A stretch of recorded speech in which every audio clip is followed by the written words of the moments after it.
लम्बुधेदत्वात्मभ्यः भस्ममिदं समर्पयामि तम्बाजाशत्वात्मभ्यः गन्धमिदं प्रकल्पयामि बिम्बाडस्तत्वात्मभ्यः धूपमिदं प्रकल्पयामि नन्देदस्तत्वात्मभ्यः दीपमिदं प्रकल्पयामि वम् अमृततत्वात्मभ्यः अमृतोपाननैवेद्यं निवेदयामि आकुतोटी निवेदयामि प्रोक्षा प्रतिज्ञा మీ వరకు మీరు చేసుకోండి అడగకు వాళ్ళు చేస్తారు మన లింగాలు అట్లే కాదు ఎవరి దగ్గర ఉంటే వాళ్ళు చేస్తే ఏంటంటే లింగాలకు ఇబ్బంది కాకుండా మనకి ఇబ్బంది కాకుండా కోసం పని చేయడానికి ఏంటంటే లేదు అందరికీ పూజ చేయాల్సింది మళ్ళీ అభిషేకం ఉంటుంది పూజ నైవేద్యం పెట్టండి నీళ్ళు చల్లండి ప్రోక్ష ప్రతిత్యా సత్యంధ్యామి అమృతమస్తామృతామృతమదే స్వాహ సాంగత ప్రవార తాండవేశ్వరే దీర్ఘమా కదలి ఫలం నివేదయామి ప్రాణాను స్వాహ వరాను స్వాహ ధ్యానాను స్వాహ దానాను స్వాహ సమానాను స్వాహ మల్లొక్క చుక్క నిలు వేయండి మధ్య మధ్య మృగమణీయం మస్తమఘాపాతకారణం ఆచమనీయం సమర్పే అక్షతాన్ సమర్పయామి తుభ్యం తృతీయ ఆభరణ అర్చనం అక్షతలు నిలోదలు పెట్టండి అనేన తృతీయ ఆభరణ స్థిత తాండవేశ్వర బుధయ మహాచతుర సుతక అష్టగణపతి రూపా చతుర్థాభరణార్చనం గరిష్యే మన చేతులు నిలవేసుకుని వదిలిపెట్టండి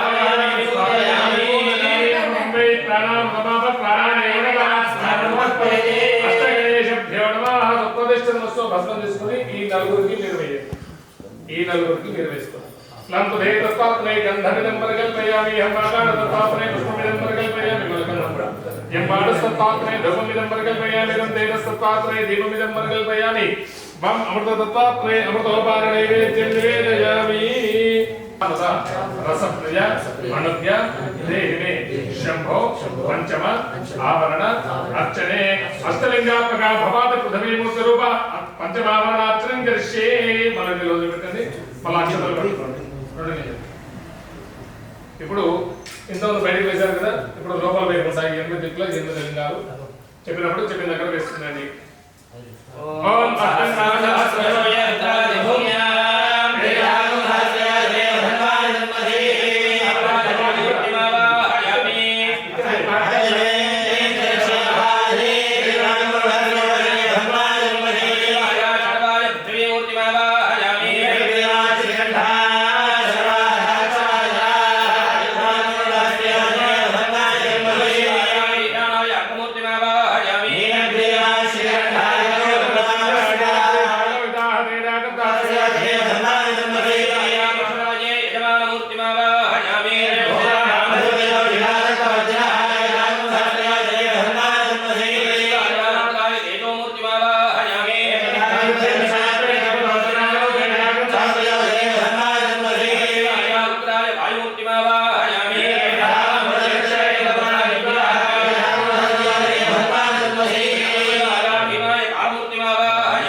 गंधमिदं प्रकल्पयामि हेमाकाणतत्वात्मने पुष्पमिदं प्रकल्पयामि हिंवाडस्तत्वात्मने धूपमिदं प्रकल्पयामि रन्तेजस्तत्वात्मने दीपमिदं प्रकल्पयामि अमृततत्वात्मने अमृतोपाननैवेद्यं निवेदयामि नैवेद्यं प्रोक्षानदृष्ट्या सत्यं सत्यं प्रसिद्धामि अमृतत्वामृतार्चमते स्वाहा भवान् पृथ्वीमूर्ति देवताभ्यो नमः कमले वरं निवेदयामि प्राणान् स्वाहा मानान् स्वाहा ज्ञानान् स्वाहा दानान् स्वाहा समानान् स्वाहा मलपचुकनिर्वैन्दे मध्ये मध्ये उदकपाणीयं समघापानमुच्चारणम् आचमनीयं समर्पयामि अक्षतल वेदे नाडु दिक्कुला संदर्भतत्वात्मने ताम्बूलादि सर्वोपचार पूजां समर्पयामि चपण्डी अभीष्टान् सिद्धिं मे देहि शरणागता वत्सला भक्त्या समर्पये तुभ्यं पंचम आवरण अर्चनम् अनेन पंचमावरण सदा भवाद पृथ्वीमूर्ति पूजया महाप्रभु सुंदरी समेत महालंकारणमस्तुचेनानु बलि चपन्ने समरन्मदे परेशाना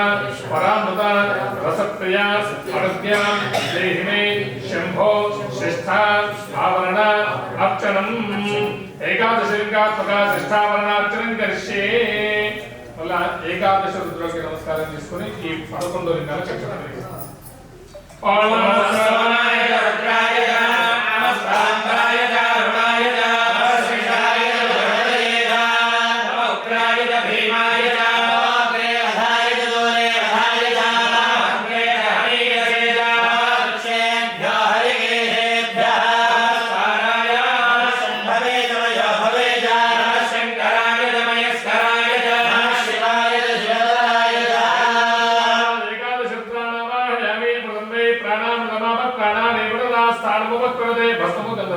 लंबधे दत्तात्रे भस्मविलेपनं समर्पयामि मागादत्तात्रे गन्धविलेपनं समर्पयामि जम्बाडस्तत्तात्रे धूपमिदं समर्पयामि रन्देडस्तत्तात्रे दीपमिदं समर्पयामि मम अमृतदत्तात्रे अमृतोपाननैवेद्यं निवेदयामि भस्मं गन्धं समर्पयामि प्रोक्षा प्रदत्या दत्तेन दत्तेन प्रसिद्ध्यामि अमृतमस्तमृतमस्तमृते स्वाहा एकादश रुपये भीर्मा बृहत्तमेन फलं निवेदयामि दानात्साह दानात्साह दानात्साह दानात्साह दानात्साह मलकदकलेव एन्ने मध्ये देववाणी मस्तमघावादोच्चारणम् आजमनीयं समर्पयामि अक्षतल्पे एन्नेसं सर्वदत्तात्रे ताम्बूलादि सर्वोपचारपूजां समर्पयामि चपण्डी अभीष्ट सिद्धिर्मे देहि शरणागता वत्सला भक्त्या समर्पये तुभ्यं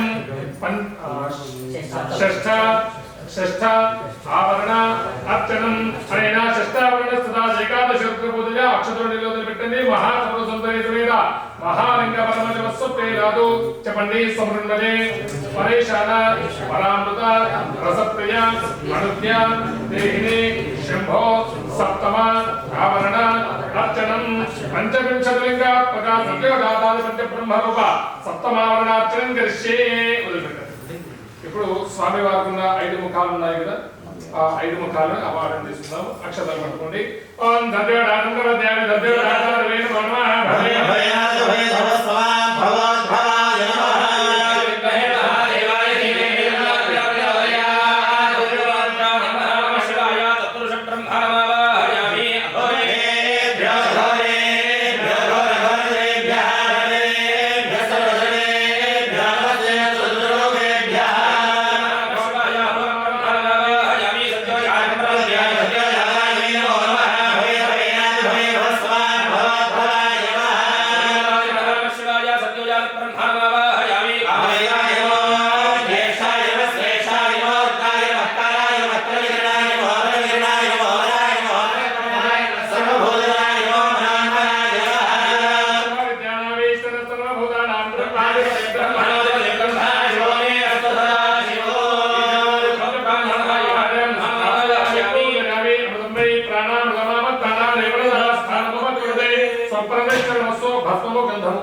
ఈ 2 వరుసలు మీరు వేసుకోండి, ఈ 3 వరుసలు మీరు వేసుకోండి. లంబధే దత్తాత్రే గంధర్వమృగల్పయామి అమ్మగాడ దత్తాత్రే పుష్పమిదమృగల్పయామి నిమ్మాడ దత్తాత్రే ధూపమిదమృగల్పయామి నందేన దత్తాత్రే దీపమిదమృగల్పయామి మమ అమృత దత్తాత్రే అమృతోపాననైవేద్యం నివేదయామి. యాదో నీరు వదిలిపెట్టండి. కరం చేసుకుని అక్షతలు చేతిలో పట్టుకొని ఈ 6 లింగాలకు అక్షతలు వేయండి. ఓం నమస్తే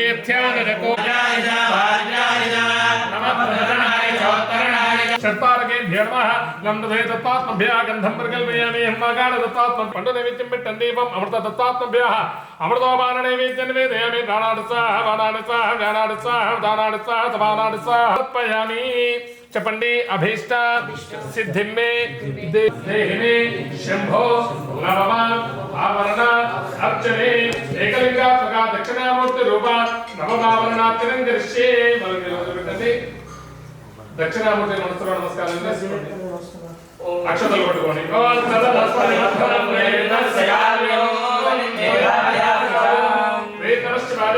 దక్షిణామూర్తి నిర్వహ దక్షిణామూర్తి నవాహయామి స్థాపయామి పూజయామి. దక్షిణామూర్తి నిర్వహ సుప్రతిష్ఠిత వస్తు భస్మము గంధము లంబధే దత్తాత్రే భస్మ విలేపనం సమర్పయామి ఆగాఢ దత్తాత్రే గంధ విలేపనం సమర్పయామి కింబాడ దత్తాత్రే ధూపమిదం పరికల్పయామి నందేన దత్తాత్రే దీపమిదం పరికల్పయామి అమృత దత్తాత్రే అమృతోపాన నైవేద్యం నివేదయామి.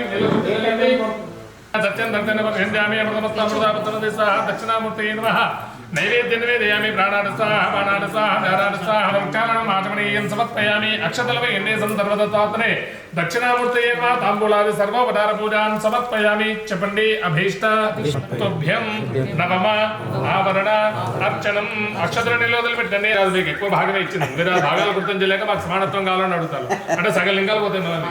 భక్త్యా సమర్పయే తుభ్యం సదా మహాత్రిపుర సుందరి పూజయ మహాత్రిపుర సుందరి సమేత మహాలింగ పరమశివస్వప్నే నాదు చెప్పండి. సమరుణ్మయే పరేషాణ పరామృత రసం నిలవేసుకుని వదిలిపెట్టిన తర్వాత అక్షతలు తీసుకుని ఈ 25 లింగాలకి స్వామివారు అన్నట్టు అమృతాపాన నైవేద్యం ప్రోక్షామృత్య ప్రాణాపానం ధ్యానోదాన సమాన మలక చుక్క నిలవేయండి. మధ్య మధ్యముఖపాణీయం అస్తముఖపాన వృక్షాలనం ఆచమనీయం సమర్పయామి.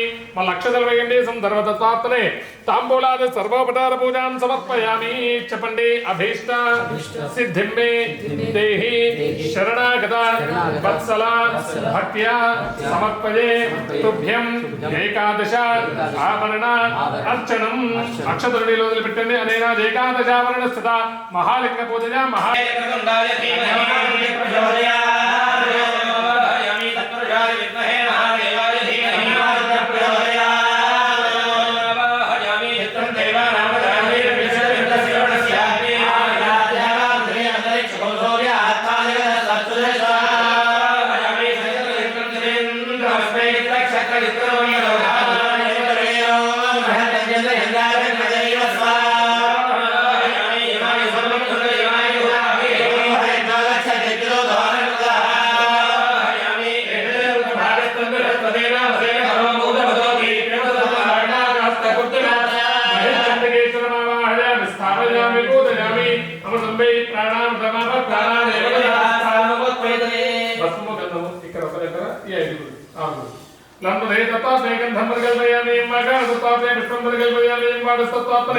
ధ్రువం ప్రకల్పయామి తేజస్తత్వాత్మనే దీపం ప్రకల్పయామి అమృతత్వాత్మనే అమృతోపాన నైవేద్యం నివేదయామి.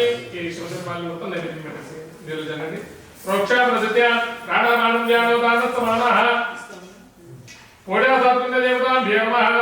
ఫలాని నివేదయామి. ప్రాణాదస్వాహ బాణాదస్వాహ ధ్యానాదస్వాహ దానాదస్వాహ సమానాదస్వాహ అక్షతలు వేసేయండి. సందర్భదత్తాత్మనే తాంబూలాది సర్వోపచార పూజాన్ సమర్పయామి.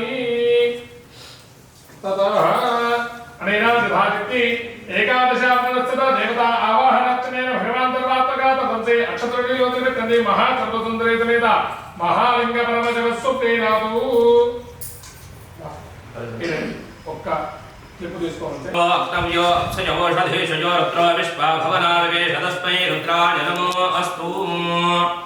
పరమేశ్వరాయ నమః. మహాన్యాస పూర్వకంగా మీరు రుద్రాభిషేకం చేస్తున్నారు. అందులో మహాలింగార్చన చేస్తున్నారు. మహాన్యాసం అంతా కూడా థియరీ. ఏమీ మీరు విన్నారు కదా ఏం జరిగింది. ఒక్కొక్క అంగాలు చేస్తున్నారు, 8 దిక్కుల దండాలు పెడుతున్నారు, శిరస్సు అంటున్నారు, పాదం అంటున్నారు. ఇలా అంతా థియరీ. అంతా మహాలింగార్చనకి వచ్చేసరికి ఆవరణార్చన చేస్తూ ప్రాక్టికల్ చేస్తున్నారు. ఏమి విన్న థియరీని ప్రాక్టికల్గా చేస్తున్నారు. ఈ మహాలింగార్చన చేయడం ద్వారా ఎక్కడికి వెళ్ళినారయ్యా మీరు అంటే కైలాసంలో ఉండే పార్వతీ పరమేశ్వరుడు పాదాల మీద కూర్చొని అర్చన చేసే భాగ్యము మహాలింగార్చన ద్వారా మహాన్యాసం ద్వారా పొందగలుగుతాం. మరి మేము ఇంట్లో ఏదో శివలింగం పెట్టుకుంటున్నాం అండి, లేదా మా వీధిలో ఒక లింగం ఉందండి, దానికి నీరు వస్తున్నాం కదా, అది అభిషేకం కాదా అండి? అది అభిషేకమే. దానిని అభిషేకం అనే అంటారు. కానీ ఏం రాస్తాడయ్యా అంటే ఇప్పుడు ఇక్కడ చిత్రగుప్తుని ఆవాహన చేసినారు కదా, ఆ చిత్రగుప్తుడు మనలో గుప్తంగా ఉండి చిత్రంగా రాసుకుంటాడు అనమాట. మన ఎక్కడనే రాసేది ఆయనే. ఫలానా వారి ఇంట్లో రుద్రాభిషేకం చేసుకున్నారు అని రాస్తాడు, ఫలానా దేవాలయంలో అభిషేకం చేసినారు అని రాస్తాడు. కానీ మహాన్యాసపూర్వకంగా చేసిన మహాలింగార్చన చేసిన ఏమని రాస్తాడయ్యా అంటే ఫలానా పౌష్యమాసంలో ఈ తిథి నాడు వీళ్ళు కైలాస పరమేశ్వరుడికి అభిషేకం చేసినాడు అని రాస్తాడు. అంటే కైలాసంలో పార్వతీ పరమేశ్వరుడు పాదాలను కలిగితే ఎంత పుణ్యం వస్తుందో మహాలింగార్చన చేసిన మహాన్యాసపూర్వకంగా రుద్రాభిషేకం చేసిన అంత బలం వస్తుంది. ఎందుకో తెలియదు జ్ఞాన నిర్మాల్యం సోహం భావేన పూజేదని చెప్పినాడు అని చెప్తున్నాడు. హంసమంత్రయం ఏం చెప్పినాడు. ఎందుకయ్యా అంటే నీలో ఉన్న పరమేశ్వరుని తెలుసుకో. దేహో దేవాలయ ప్రోక్తో జీవో దేవస్థానాత. దేహమే దేవాలయము, లోపలున్నవాడే ఈశ్వరుడు. వాడిని తెలుసుకొని అర్చన చేస్తున్నాడు కాబట్టి ఇది దేహం దేవాలయం అయిపోయి, ఇది కైలాసం అయిపోయి అందులో ఉన్నటువంటి ఆత్మలింగ అర్చన జరుగుతున్నది. అందులో భాగంగా ఏకాశావరణార్చన చేసినారు. ఏకాశావరణార్చనలో మొదలుగా 8 లింగాలని అర్చన చేసినారు. ఏవయ్యా 8 లింగాలు అంటే ఇంద్రాది అష్టదిక్పాలకులు. మీరు అరుణాచలం గిరి ప్రదక్షిణకి వెళ్తే ఇది ఇంద్రలింగం అండి, ఇది యమలింగం అండి, ఇది నైవేద్యలింగం అండి, వంటి ఇది పశ్చిమంలో ఉండే వరుణలింగం వంటి అని 8 దిక్కుల లింగాలను దండం పెడుతూ వెళ్తారు కదా, అలానే ఇక్కడ ఆవరణార్చన చేసినప్పుడు కూడా ఆ 8 లింగాలని అర్చన చేస్తూ వెళ్ళాలి. ఇంద్రాది అష్టదిక్పాలు ఎవరైతే ఉంటారో వారిని అర్చన చేయాలి. ఎప్పుడైనా దేవాలయానికి వెళ్ళాలి అంటే 3 ప్రదక్షిణలు చేయాలి. ఆ 3 ప్రదక్షిణలు చేసే ఆలయంలో అడుగు పెట్టాలి, డైరెక్ట్గా లోపలికి పోవడానికి లేదు కదా. అలా మొదటి ఆవరణలో ఏం చేస్తున్నారయ్యా, మొదటి ప్రదక్షిణలో ఆ 8 లింగాలని అర్చన చేస్తూ మొదటి ప్రదక్షిణ పూర్తి చేసినారు. రెండవ ప్రదక్షిణ ఈ సృష్టి స్థితి లయలు అంటే పుట్టుట పెరుగుట చెరుగుట ఈ ఏడుకో సంపాదన ఇవన్నిటినీ కూడా వదులుకుంటేనే దైవ దర్శనం దొరుకుతుంది. వీటిలో పడి తిరిగినంత కాలం దేవుడు దొరుకుతాడా మనకి? ఇప్పుడు మీరు మీ వ్యాపకాలన్నింటినీ వదిలిపెట్టుకున్నారు కాబట్టి దేవుడి దగ్గర ఉండగలిగినారు. వ్యాపకాల్లో ఉంటే కష్టమే కదా, దైవ స్మరణ చాలా కష్టమైపోతుంది కదా. కాబట్టి సృష్టి స్థితి లయలు అనేటువంటివి ఆ పరమేశ్వరుడు ఎవరైతే బ్రహ్మ విష్ణు రుద్రుడు ఉన్నారో వాళ్ళకు రెండవ నమస్కారం చేస్తూ ఉన్నారు. చేస్తూ రెండవ ప్రదక్షిణ చేసినారు. 3 లింగాలుగా 24 లింగాలు అర్చన చేసినారు. మూడవ ప్రదక్షిణ ఎప్పుడైతే సృష్టి స్థితి లయలు దాటినారో అప్పుడు వచ్చేదేమి ఆనంద స్థితి కదా. వీటిలో ఉన్నంతకాలమే అది సంపాదించాలి వాడి తీయాలి వీడి తీయాలి అనేటువంటి విభాగంతో తిరుగుతున్నాం. ఇక్కడ ఆనందం అనేది తాత్కాలికమే. ఏమి ఏదో ప్రారంభంలోనే ఎంతసేపు ఆనందం అంటే ఒక రోజు వరకే, తెల్లారి వల్ల అదే ఆనందం ఉంటుందా? ఉండదు. తాత్కాల ఆనందం ఇందులో ఉంటున్నది. ఆ మూడవ ప్రదక్షిణ ఏదైతే చేస్తున్నారో ఆనంద తాండవం చేస్తూ కాలస్వరూపాన్ని దాటాలి. ఎవరయ్యా కాలం అనేటువంటిది మన జీవుడికే కానీ పరమేశ్వరుడు లేదు. మనకు ఉదయం అవుతున్నది, సాయంత్రం అవుతున్నది, రాత్రి అవుతున్నది, ఈశ్వరుడు లేదు. ఆయన కాలాగ్ని రుద్రాయ నమః, కాలాగ్ని అగ్నిహోత్రంలో వేసి భస్మం చేసుకొని రాసుకుంటాడు. ఆయన ముందు కాలం వెళ్ళిపోతుంది కానీ ఆయన కాలానికి అతీతుడు కదా. కాబట్టి ఇంతకుముందు అయ్యగారు చెప్పినట్టుగా 27 నక్షత్రాలు 4 పాదాలు కలుపుకుంటే 108 వీటిలోనే కదా కాలం తిరుగుతున్నది. కాబట్టి ఆ 108 లింగాలుగా ఆనంద తాండవం చేస్తూ పరమేశ్వరుడి దగ్గర ఉన్నటువంటి ఆ మూడవ ప్రదక్షిణం చేస్తూ ఆనంద తాండవాన్ని పొందుతూ ఆ పరమేశ్వరుడికి అడుగు పెట్టారు. దేవాలయంలో అడుగు పెట్టగానే ముందుగా అర్చించేది ఎవరినయ్యా? ఆదో పూజ్యో గణాధిప. పూజ ప్రారంభం ఎక్కడి నుంచి అయింది? గణపతి దగ్గర నుంచే కదా. దేవాలయంలో అడుగుపెట్టగానే మొదటి నమస్కారం గణపతికి చేయాలి కదా. కాబట్టి ఆ గణపతిని అర్చిస్తారు. చతుర్థికి అధిపతి గణపతి, అందుకే సంకష్ట చతుర్థి అంటాం, వినాయక చవితి అంటాం. కాబట్టి ఆ 4వ ఆవరణలో ఉన్నటువంటి ఆ గణపతిని అర్చన చేస్తాం. ఆ 4వ ఆవరణలో గణపతులు 8 దిక్కులందు ఉంటారు. అష్టగణపతులుగా ఉంటారు. కాశీలో 8x8 64 గణపతులుగా ఉంటారు. అక్కడ కాశీ ప్రాంతంలో ప్రతి దిక్కుకి 8 గణపతులు చొప్పున 8 దిక్కులందు 64 గణపతులు ఉంటారు. కాబట్టి ఆ యొక్క గణపతిని అర్చన చేయడం అష్టదిక్పాలకులుగా ఉన్నటువంటి ఆ గణపతిని అర్చన చేసినారు. ఆ గణపతి పూర్తయిన తర్వాత పంచమ ఆవరణంలో భవాది పృథ్వీ మూర్తులుగా 8 తత్వాలుగా గణపతిని మళ్ళా పరమేశ్వరుని అర్చన చేస్తున్నారు. ఏవయ్యా 8 తత్వాలు అంటే 5 పంచభూతాలు. పరమేశ్వరుడు పంచభూతాత్మయంగా చూస్తున్నారు కదా. కాళహస్తి వేలనుకోని వాయులింగం వంటి అని అంటారు, చిదంబరం వేలండి ఆకాశలింగం వంటి అంటారు, సంచిక వేలంటుని పృథ్వీలింగం వంటి అంటూ ఉంటారు, జంబుకేశ్వరంలో జడలింగంగా. ఇలా 5 తత్వాలుగా అంటే భూమి గాలి నీరు నిప్పు అంతా కూడా పరమేశ్వరుడే. ఇంతకుముందు మంత్రంలో చెప్పాడు కదా, యో రుద్రో అగ్నయో అక్షయో సదేశయో రుద్రో విశ్వాభవనావివేదస్మై రుద్రాయ నమోస్తు. శివుడు కానిది లేదు, శివుడిది కానిది లేదు. అర్థమైందా? శివుడు కానిది లేదు, ఇది శివుడు కానిది అనేది లేదు, ఇది శివుడిది కానిది లేదు. అదంతా శివమే, ఇదంతా కూడా సర్వం శివమే. శివుడికి ఒక పేరున్నారట. ఏమయ్యా పేరు అంటే స్థానువు అని పేరట. స్థానువు పేరంటే అంటే కదలలేడు అయ్యా అని చెప్తున్నాడు. ఎందుకయ్యా కదలలేడు? ఆయన సాధగాదా ఒళ్ళు లేదా? అట్లా కాదు. నేను ఈ రూమ్లో ఉండి ఆ రూమ్లో లేకపోతే నేను ఇక్కడి నుంచి అక్కడికి కదిలి వెళ్ళాలి. ఆ రూమ్లో నేనున్నా, ఈ రూమ్లో నేనున్నా, అంతటా నేనే ఉన్నా. నేను కదలడానికి స్థలం లేనప్పుడు ఇక నేను కదలలేను కదా. వాటి సర్వము వ్యాపించున్నవాడు ఆ పరమేశ్వరుడు. కాబట్టి ఆ భవాది పృథ్వీ మూర్తులుగా పరమేశ్వరుడు 8 మూర్తులుగా దర్శనమిస్తున్నాడు. 5 లింగాలు అయిపోయినాయి. మరి మిగతా 3 లింగాలు ఎవరండి అంటే సూర్యుడు చంద్రుడు కదా. సూర్యుడు చంద్రుడు పరమేశ్వరుడే. అందుకే 12 జ్యోతిర్లింగాలు అంటారు. 11 ఋతువులే కదా ఉండేది. 12 జ్యోతిర్లింగాలు అంటే సూర్యుడు 12 మంది. అందుకే కాలము 12గా నడుస్తుంటది.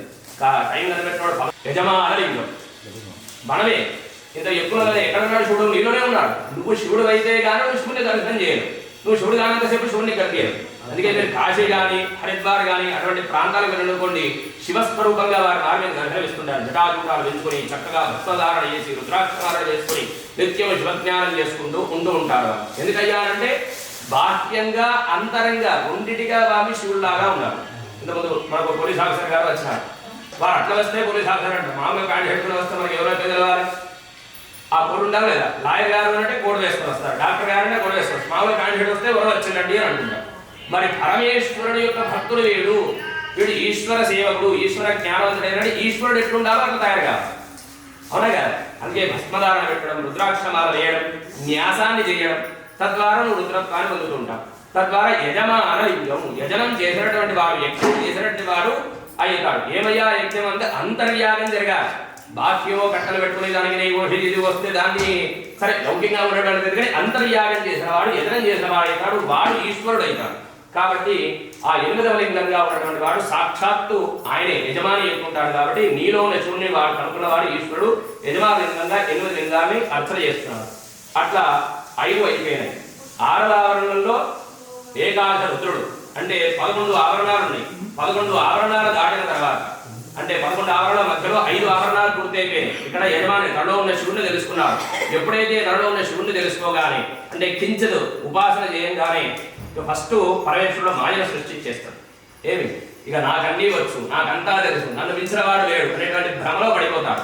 అక్కడ పరమేశ్వరుడు ఏకాశ రుద్రుడు అంటే పంచ జ్ఞానేంద్రియాలు, పంచ కర్మేంద్రియాలు, ఆత్మ కలిపి 11 తత్వాలతో ఉన్నటువంటి 11 రుద్రుని దర్శనం చేయిస్తాడు. అదే నిజంగా శివుడు అనుకుంటాడు. నాకు శివదర్శనం దొరికిపోయింది అనుకుంటాడు. కాదు ఇక్కడ మధ్యనే ఉంది.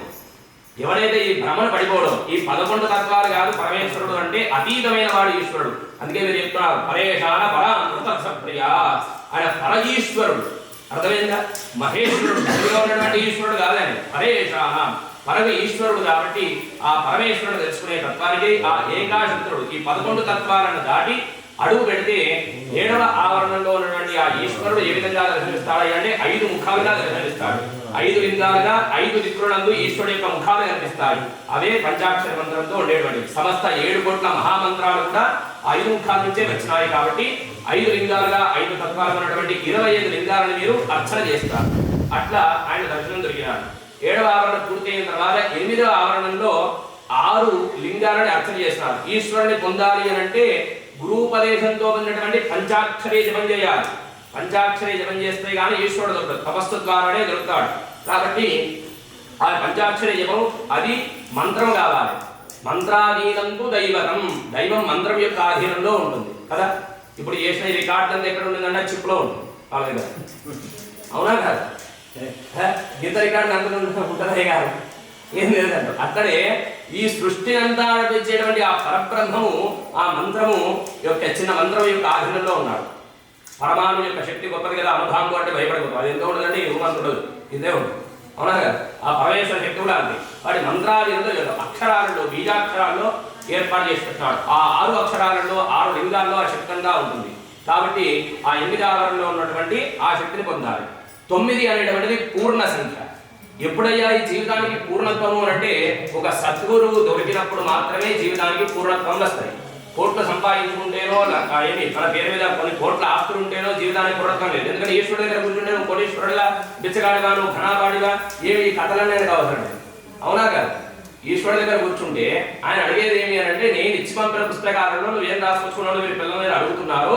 అక్కడ నీకు కాళ్ళు చేతులు ముక్కు నోరు అనే పంచేంద్రియాలు, జ్ఞానేంద్రియాలు, కర్మేంద్రియాలు ఇవన్నీ కింది పంపిస్తే ఒక సద్గురుని ఆశ్రయించి ఎప్పుడైనా దేవతార్చన చేసినావా, ఓ దానం చేసినావా, ఓ పుణ్యశ్లోకాన్ని పఠించినావా, ఇవి చేసినావా అని అడుగుతాడు. అన్నైనా మిమ్మల్నైనా ఇంకెంతవారినైనా ఎవరినైనా. నువ్వు బిచ్చగాడివా, ధనాబాడివా, నీకు వేదం వచ్చా, నువ్వు కోటీశ్వరుడా, ఇవన్నీ లెక్క నాకెందుకు? పోయేది శరీరం కాదు కదా, ఇది అన్ని తిరగడానికి. కాబట్టి ఒక సద్గురుని ఆశ్రయిస్తేనే పూర్ణత్వం సిద్ధిస్తుంది. కాబట్టి నవమావరణంలో గురువు రూపంలో స్వామివారు దర్శనమిస్తారు. ఆయనే దక్షిణామూర్తి రూపం. దక్షిణామూర్తి రూపంలో మౌన వ్యాఖ్యాన ప్రకటన ఆయన మౌనంగా ఉంటూ శిష్యుడి యొక్క సమస్య దర్శనమిస్తుంది. నాన్న దగ్గర ఏదైనా మాట్లాడగలుగుతామా? మాట్లాడలేదు. ఏ విషయం ఉన్నా సరే అమ్మకే చెప్తూ ఉంటారు. అమ్మ కాస్త నువ్వు చెప్పమ్మా, ఈ పని చేయించమని చెప్పమ్మా, ఆ పని చేయించమమ్మా అని అమ్మను ప్రార్థన చేస్తాం. అమ్మ దగ్గర ఉన్న స్వాతంత్రం నాన్న దగ్గర ఇవ్వాలంటే కష్టమే కదా. అమ్మ మాయాస్వరూపిణి, జ్ఞానస్వరూపిణి. కాబట్టి ఆ తల్లి అన్ని లింగాలే ఎందుకున్నారండి? ఒక లింగంలో ఉంటే సరిపోదా అంటే కుదరదు. ఏమి ఇప్పుడు ఏదో తీపి అందరికీ ఇష్టమే. నన్ను అడిగితే నేనేదో చక్కెర పొంగల్ అంటే నాకు ఇష్టం అండి అంట. సార్ అడిగితే కాజు కట్టిలు ఇష్టం అని అంటాడు. ఆయనేమో కళాకంత ఇష్టం అని అంటాడు, ఏమో దేశం అంటే ఇష్టం అని అంటాడు. నోట్ చేసుకుంటే ఏమున్నది? క్లియర్గా ఉంది. Sweetness is the God. అర్థమైంది? Sweetness God. కానీ రూపాలు వేరు, ఒక్కొక్కరికి ఒకటి ఇష్టం. అదే చక్కెర బుక్ అయిపోతుంది కదా.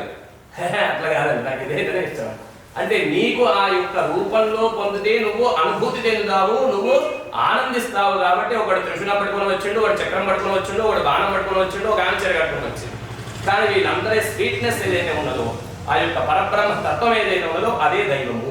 కాబట్టి అమ్మవారు ఏం చేసింది, నా బిడ్డలకి చెప్పుకోబుద్ధి చెప్పుకోవచ్చు పురకోబుద్ధి అని ఒక్కొక్కరికి ఒక్కో ఆలోచన వస్తుంది. వాళ్ళందరూ నేనే కదా సంతృప్తి పరచాలి.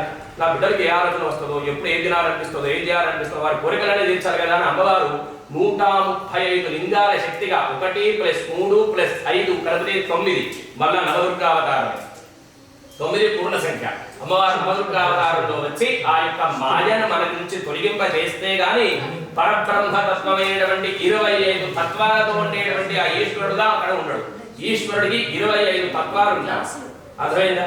మనందరికీ కూడా అన్ని తత్వాలు ఉంటాయి. తత్వం అని కాబట్టి ఆ పైన ఉండే 25 లింగాలు కూడా 25 తత్వాలకు ప్రతిరూపం. ఆ వాటన్నిటినీ 25 తత్వాలుగా ఆ పరబ్రహ్మ స్వరూపంలో ఉండే పరమేశ్వరుణ్ణి ఎవరైతే పొందుతారో, బిందు రూపంలో జ్ఞాన రూపంలో ఉన్న ఈశ్వరుణ్ణి ఎవరైతే చేరుకుంటారో వాడు సంపూర్ణమైనటువంటి శివానుగ్రహాన్ని పొందినవాడు అవుతాడు. కాబట్టి ఆ 10 ఆవరణాలు పూర్తి చేసుకొని ఆ 11వ ఆవరణంలో జ్ఞాన రూపంలో తత్వ రూపంలో ఉన్నటువంటి 25 తత్వాలతో ఆ పరమేశ్వరుని అర్చించడమే ఈ మహాలింగార్చన యొక్క పూర్తి యొక్క ఉద్దేశ్యం. మరి లింగార్చన పూర్తి చేసి గర్భాలయంలో వెళ్ళి ఇప్పుడు మీరు పరమేశ్వరుడికి అర్చన చేసినారు. ఎంతసేపు నడిస్తారు? అయ్యో ఆలస్యం బయటికి వెళ్ళండి పంతులు గారు పంపిస్తారుగా. పంపించిన తర్వాత మనం ఒకరికి చెప్పుకొని వస్తాం. అక్కడ ఉన్న పుష్పాలు తీసుకొచ్చి నందీశ్వరుడు పెట్టి నందీశ్వరుడు చెవులో చెప్పుకొని వస్తాం. అయ్యా మేమంతా లౌకికంగా భాగ్యం నీకే దక్కింది అయ్యా కదా. ఆయన చూపు ఇంకోటి లేదు, ఈశ్వరుణ్ణే చూస్తూ ఉంటాడు నందీశ్వరుడు. కాబట్టి ఆ భాగ్యం నీకే దక్కింది, కొద్దిగా మేము వచ్చిన వయసు అంటే చెప్పండి చెప్తారు కదా. కాబట్టి అక్కడ నందీశ్వరుని పూజ చేస్తున్నారు.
స్వామి నమస్కారం చేసుకోండి.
नमो नमः वो नमो नमः सभाभ्यः सभापतिभ्यश्च वो नमो नमो अश्वेभ्यः सुमतिभ्यश्च वो नमः विद्यन्तेभ्यश्च वो नमो नमो गणाभ्यश्च वो नमो नमो सिद्धाभ्यश्च वो नमो नमो देभ्यश्च वो नमो सेनाभ्यश्च वो नमो नमः क्षत्रभ्यश्च ग्रहेभ्यश्च वो नमो नमः शत्रभ्यश्च वो नमो नमः सुराभ्यश्च कर्माभ्यश्च वो नमो नमः पुण्यश्चेभ्यश्च विधानेभ्यश्च वो नमो नमः युभ्यश्च वो नमो नमः भवेभ्यश्च वो नमो नमः शभ्यश्च वो नमः भवाय रुद्राय नमः शर्वाय धृतये नमः वीरग्रीवाय जगन्धाय नमः कवर्धने जगत्पदेशाय नमः सहस्राक्षाय धर्मणे नमः गिरिधाय विविधाय नमः कृष्णाय देहवे नमः भस्माय वामनाय नमः बृहदे वर्षिणे नमः वृद्धाय समुद्भवे नमः समाय नमः हरेयाय नमः शीघ्रयाय देव्याय नमः उन्याय नमः संज्ञाय नमः स्वादस्याय देव्याय नमः ज्येष्ठाय कृष्णाय नमः पूर्वजाय दामजाय नमः मध्यमाय वल्भाय नमः धन्याय मुद्याय नमः सौभ्याय पुत्रयाय नमः याम्याय लक्ष्याय नमः भर्याय हर्याय नमः श्लोक्याय धान्याय नमः मौन्याय दक्षाय नमः शिवाय प्रतिष्ठाय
అందరూ. సునీత